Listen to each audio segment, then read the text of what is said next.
si tu devais résumer ce qu'on fait à la française sur la gestion de nos SCPI, quels sont les points d'attention que doivent avoir les partenaires? Est-ce qu'il y a une typicité de ce qu'on fait par rapport à nos compétiteurs, par exemple? On a beaucoup parlé, j'ai beaucoup, moi personnellement et les équipes, entendu parler des réserves, qu'on avait beaucoup de réserves, que pour le coup, on était souvent très prudents. Est-ce que tu peux nous en dire un mot dans ce contexte si particulier?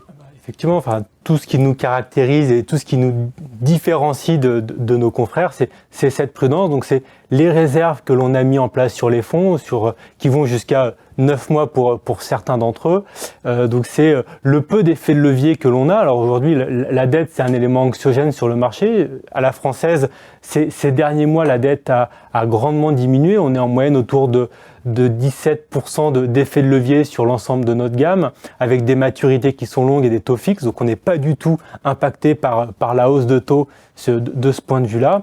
Et puis, c'est toute la gestion prudente que l'on a eue, les valeurs d'expertise que l'on a voulu prudentes, le positionnement en bas de borne prudente. Et c'est tous ces éléments qui nous permettent aujourd'hui, encore une fois, d'avoir des prix de part qui restent inchangés sur la majorité de nos fonds et un alignement qui nous permet encore d'avoir un amortisseur pour les mois et les trimestres à venir. D'accord, donc plutôt rassurant de ce point de vue-là. Sur la brique SCPI, en quelque sorte, on le dira bien évidemment, mais que ce soit les SCPI, Grand Paris Patrimoine, Épargne foncière, LF Avenir Santé, LF Opportunité IMO, donc les trajectoires de performance sont tenues en termes de prévisionnel de rendement pour l'exercice 2023.